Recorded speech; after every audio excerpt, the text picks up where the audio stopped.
Greetings, YouTubians, and welcome back to Way Sharp World, where today I wanted to go back and give a very full review on this guy right here. This is the Kizer Nice Guy.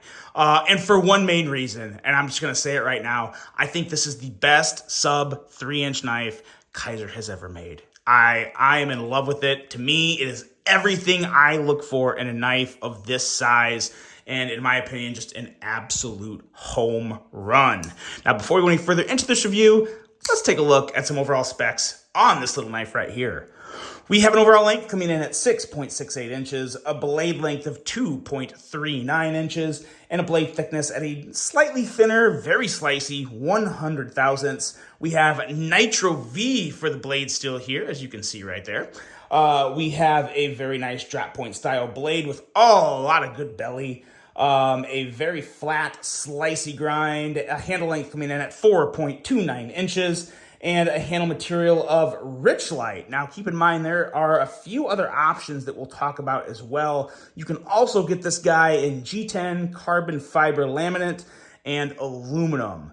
Very important to consider those three options because, to be totally honest, this Richlite would probably be my last choice of those four options available.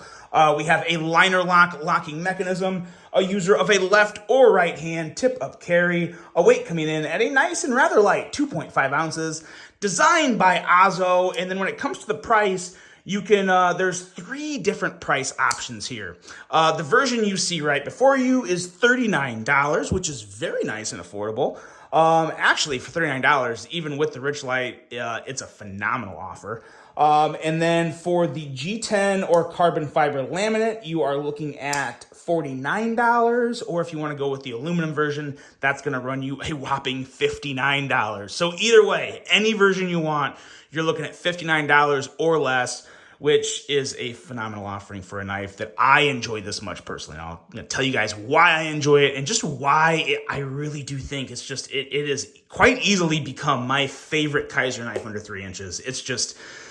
It's got it all for me. It's got it all. But first, let's take a look at some size comparisons. And I'm going to bring out the two best knives to compare it with. The Civivi Elementum, and then I think another really good knife to stick in here because a lot of people know it, and it's from the Kizer family, the Mini Sheepdog. The Mini Sheepdog, I think, here is also a very good size comparison here because, as you can see, it is bigger than the Sheepdog, but it's just a smidgen shorter than the Elementum. So you have like the perfect, I think this is the perfect size comparison for this knife. Two universally known knives. If you like Chinese budget knives, I can almost guarantee, or I would be willing to bet, all of you have owned either an Elementum or a Mini Sheepdog. If you haven't, let me know in the comments, but I think that's going to cover most people right there. So there's that size comparison, but I got one more knife I want to bring up here because I think it also has a lot of reasons to why I like this so much, and it's this much bigger Kizer Brat. Now let's take a look at these two together. As you can see, from a sizing standpoint, they're quite different, but from a design standpoint, both designed by Azo, look at those blades. These blades are pretty much identical.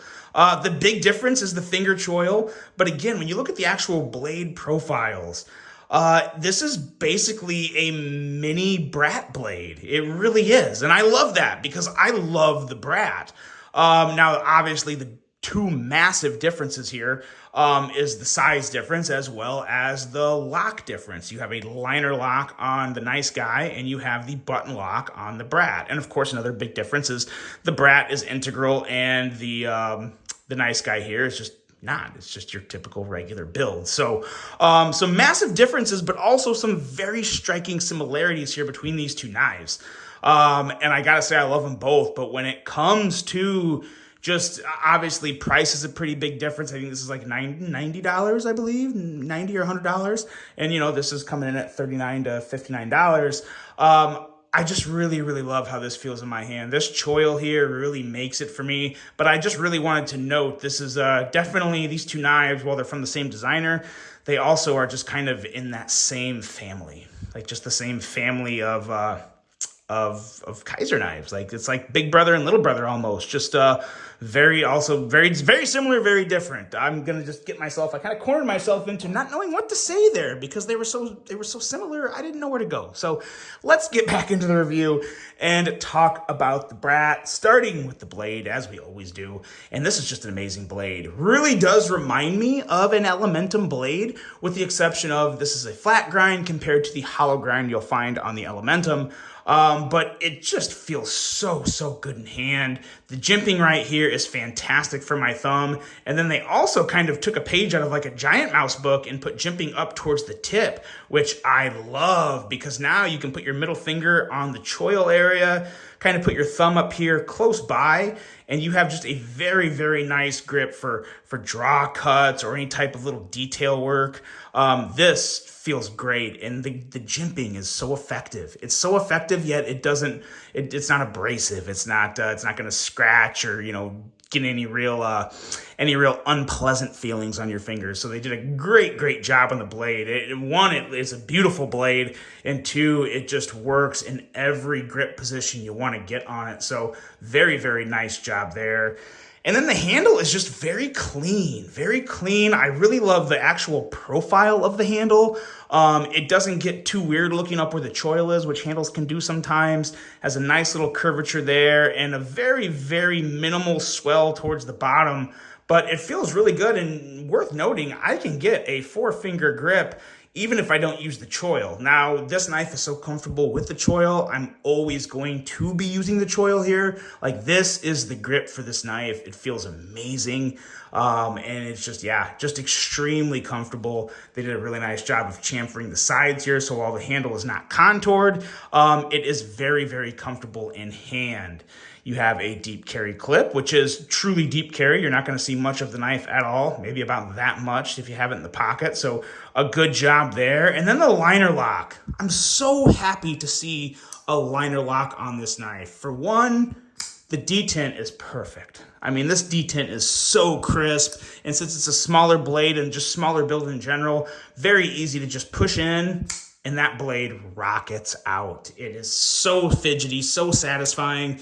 You know the action's good on something when there's only one deployment method, one way to open it, but I could do that all day, and it's just so satisfying, so good, so clicky and crisp and fidgety. Excellent deployment on this knife. Of course, it's running on bearings. I feel like that's not even worth mentioning at this point in time because pretty much all knives are on bearings nowadays. It's really when you need to specify it as if they're using washers. But yeah. The bearings were fantastic on this, and it's just a beautiful little knife. It just looks good, it feels good, it carries good. This would be a great office knife because it's nice and small. Nothing intimidating about it whatsoever, so it's a great little office or even a gentleman's carry. I mean, maybe if you were going to go the gentleman's route, maybe you want to go with just the black aluminum, so it's an all black knife. It could be a little more sleek for certain occasions, but I also like this Richlite.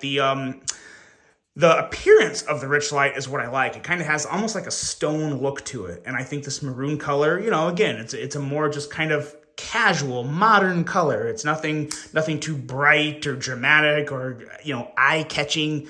Just a very nice subdued color. The issue I have with the Richlite is sometimes, no, not right now because I'm actually it's not dry in my house and the conditions are nice, so I don't have that issue. But when my hands are dry, if you normally have dry hands, this handle can be pretty slippery because there's no texture on there whatsoever. It's very smooth. I haven't found Richlite to be very porous in terms of just how it feels. It has just a very, I would say it's kind of a slippery grip if your hands are dry. Now, if your hands aren't dry, if you usually wear lotion or something like that, or you just don't have dry hands, I don't think you're going to have that issue. But for me, there has been a couple times where I was outside, it was cooler temps, and my hands just dry out sometimes.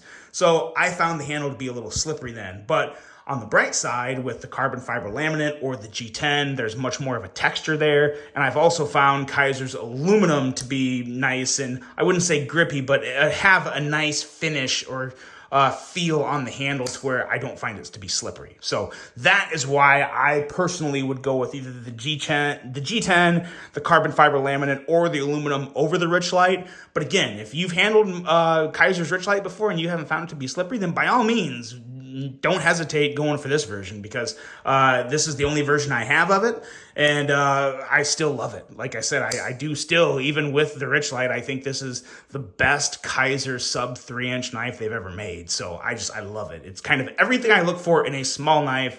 Very, very satisfying, very fidgety, insanely good flipping action, and just a very good looking design from Ozzo. Another phenomenal design from Ozzo. I'm very happy he designs for Kizer. And that's it, guys. That is the Nice Guy. Last time I'm going to say it, in my opinion, it's going to be very hard for Kizer to beat this design for a knife under 3 inches. You know how much I love the mini sheepdog and the Feist and all those other sub 3-inch designs. For me, for what I like in a knife, the Nice Guy it does it. It checks every box for me. An amazing knife at a spectacular price. And that's a review, guys. Let me know what you think of the Nice Guy. I really hope you enjoyed this one. Hope you have a great rest of your day. And until the next one, I'm out.